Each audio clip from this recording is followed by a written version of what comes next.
Doctor Who is back for the first full series in 3 years. If you're counting from the start, it's season 40. If you're counting from the revival, it's season 14. And if you're watching on Disney Plus, it's season 1. Either way, the opening double bill is a bold statement of intent, signalling that the new era of the show is going to be very different than before. First up, we have Space Babies. Not the most promising of titles, but it turned out to be exactly as you might have expected. If this had aired on its own, it would have been a bit of a disappointing start, but as the first half of a double bill, it's just about good enough. Introducing the characters and concepts for anyone who may have missed the Christmas special, and giving them a light, undemanding adventure to kick off the season. It starts right where the Christmas special left off, with Ruby entering the TARDIS, and we get the traditional dump of exposition, where the Doctor tells the companions and all the new viewers exactly what his backstory is. This is a lot of information to convey in such a small time, and I would have preferred it if they'd doled it out sparingly over the course of the series, but clearly they just wanted to get it all out of the way.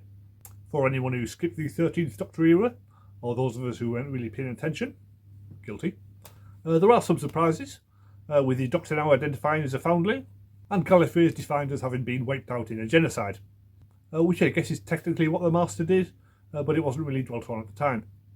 The whole Time War is now ancient history, which is probably for the best. The scene where they visit Prehistoric Earth is a fine showcase for what they can do with Disney money.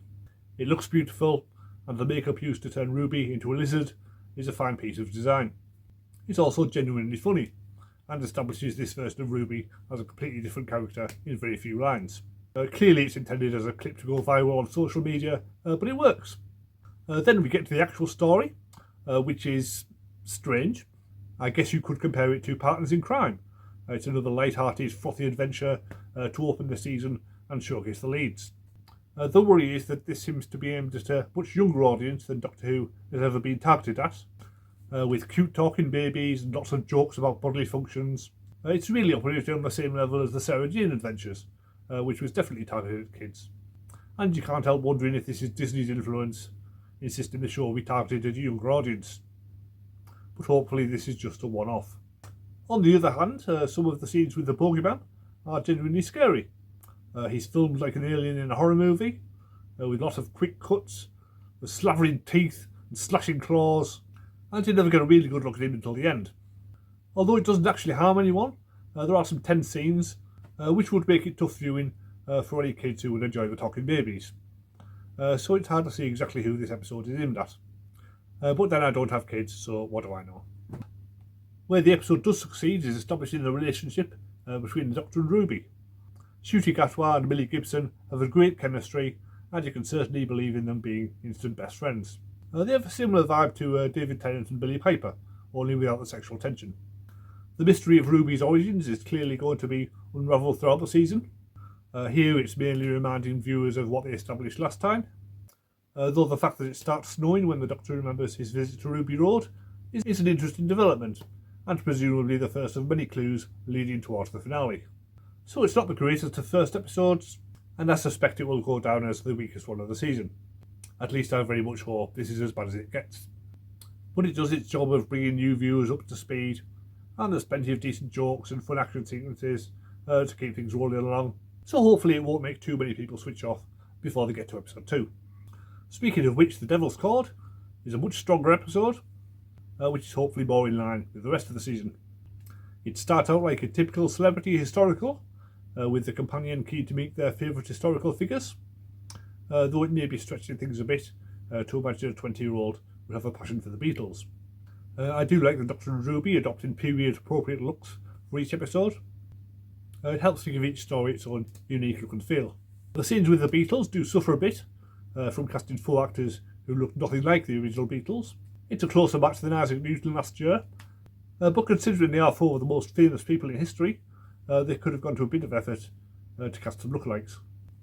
Obviously they couldn't get the rights to use any of the Beatles songs, but that is worked into the plot, as it's all about a world where music has become dull and boring, leaving people with no hope, which feels like the backstory for a jukebox musical.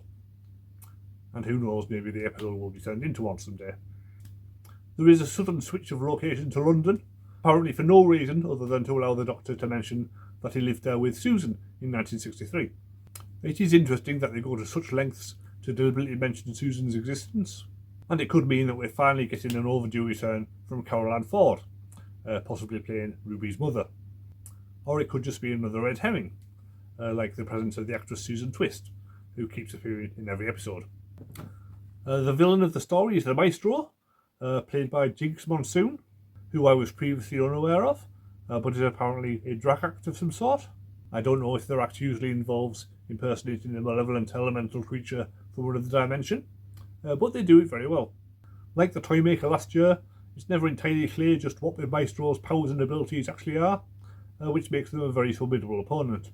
They also break the fourth wall, playing the Doctor Who theme tune and addressing the audience, which implies they could be related to Anita Dobson's character, who did the same thing. Although the Doctor also winks to the camera at the end, so who knows. Speaking of the Doctor, he shows his vulnerable side here, visibly scared of the Maestro, and running away from them at every opportunity. As well as helping to sell their threat level, it does humanise his Doctor a little bit, which is a good thing. There is a danger of the character becoming too jaded with their seen it all, doing it all attitude. Ruby shows some initiative when sneaking into Abbey Road Studios, but apart from showing off her piano playing skills, doesn't really contribute much to the ending. It's left to Lennon and McCartney to stop the Maestro all by themselves. I guess it makes sense given the rules they've established, but it always feels a bit jarring when the regulars do nothing to save the day. It all ends in a big sing-along and musical number, which is fun to watch, but it's not entirely clear if any of it is actually happening. But it feels like the kind of episode that should end with a musical number, so somehow it works. And the rather odd scheduling of 2 episodes back-to-back with no link between them does make sense when you consider that this was followed on BBC One by the Eurovision Song Contest. So anyone who tuned in early would have had Gibson soon being extremely camp, and then a big song and dance number at the end. So it may have helped gain the show a few more fans.